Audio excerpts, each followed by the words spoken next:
Bem-aventurado o que teme ao Senhor, parte 5. Louvai ao Senhor. Bem-aventurado o homem que teme ao Senhor, que em seus mandamentos tem grande prazer, porque nunca será abalado. O justo estará em memória eterna. Salmo 112, versículos 1 e 6. Continuando a falar sobre o Salmo 112, não posso deixar de mencionar, para aqueles que estão chegando aqui agora e não leram as primeiras meditações, que a palavra de Deus diz que é feliz, muito feliz, felicíssimo aquele que teme ao Senhor e tem prazer nos seus mandamentos. Temer é respeitar. Temer ao Senhor é respeitar quem Ele é e o que Ele diz. Conheço muita gente que diz que ama, teme e crê em Deus, mas nunca lê a Bíblia, não sabe o que Deus está dizendo e acha invenção do homem esta coisa de igreja. Eles têm suas próprias maneiras de crer em Deus.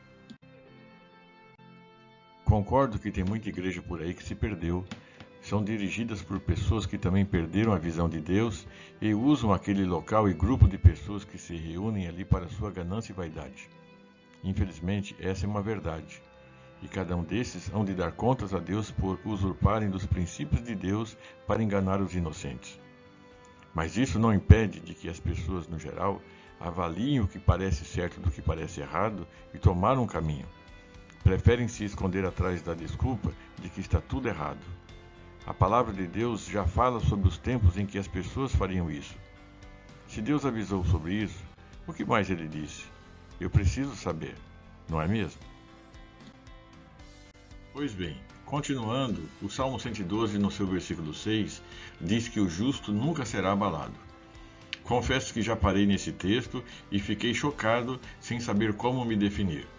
Houve época em que eu fiz alguns negócios não bem planejados e terminei falindo. Ah, que tristeza! Além da dor da perda dos sonhos que se foram pelo ralo, ainda tinha as dívidas que não me abandonaram e, para completar, era obrigado a ficar ouvindo um monte de conversa fiada de parentes, amigos e inimigos sobre minha grande estupidez. Quem já passou por isso sabe bem do que eu estou falando. E no meio de todo este turbilhão de crises que se avolumavam sobre mim, me deparei com este versículo. E agora? Perguntei. Se eu estou abalado com toda essa situação, então eu não sou um justo. Ai, ai, ai.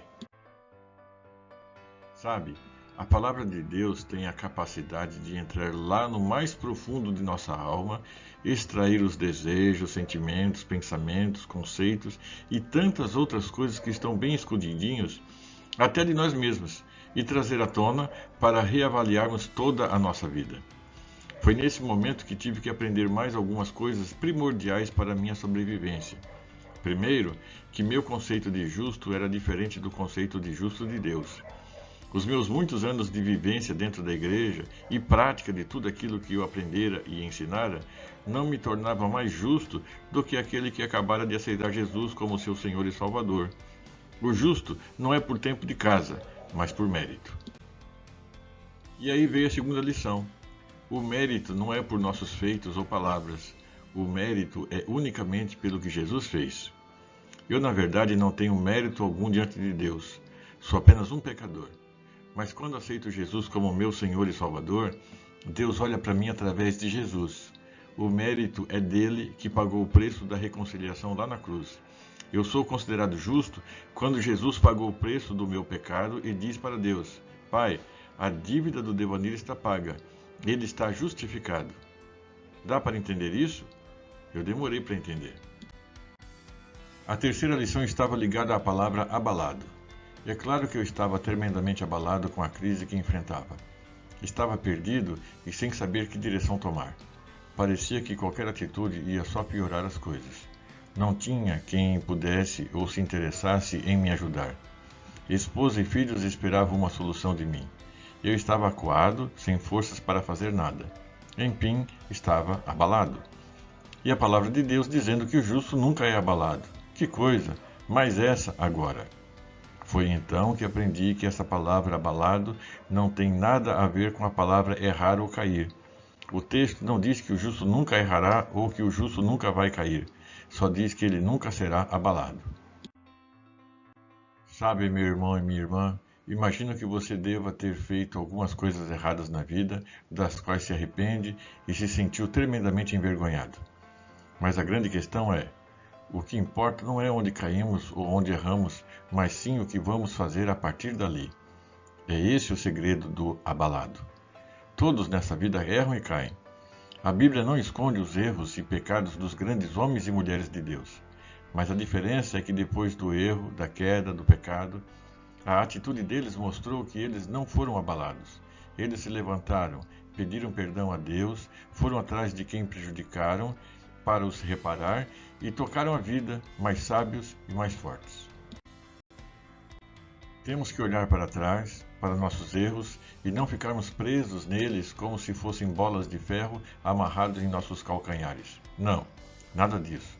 Temos que nos libertar desse peso, tomando uma atitude de superação. Primeiramente, confessando a Deus nosso pecado, pedindo forças para nos levantar e prosseguir, pedindo sabedoria para como lidar com aquela situação e seguir em frente.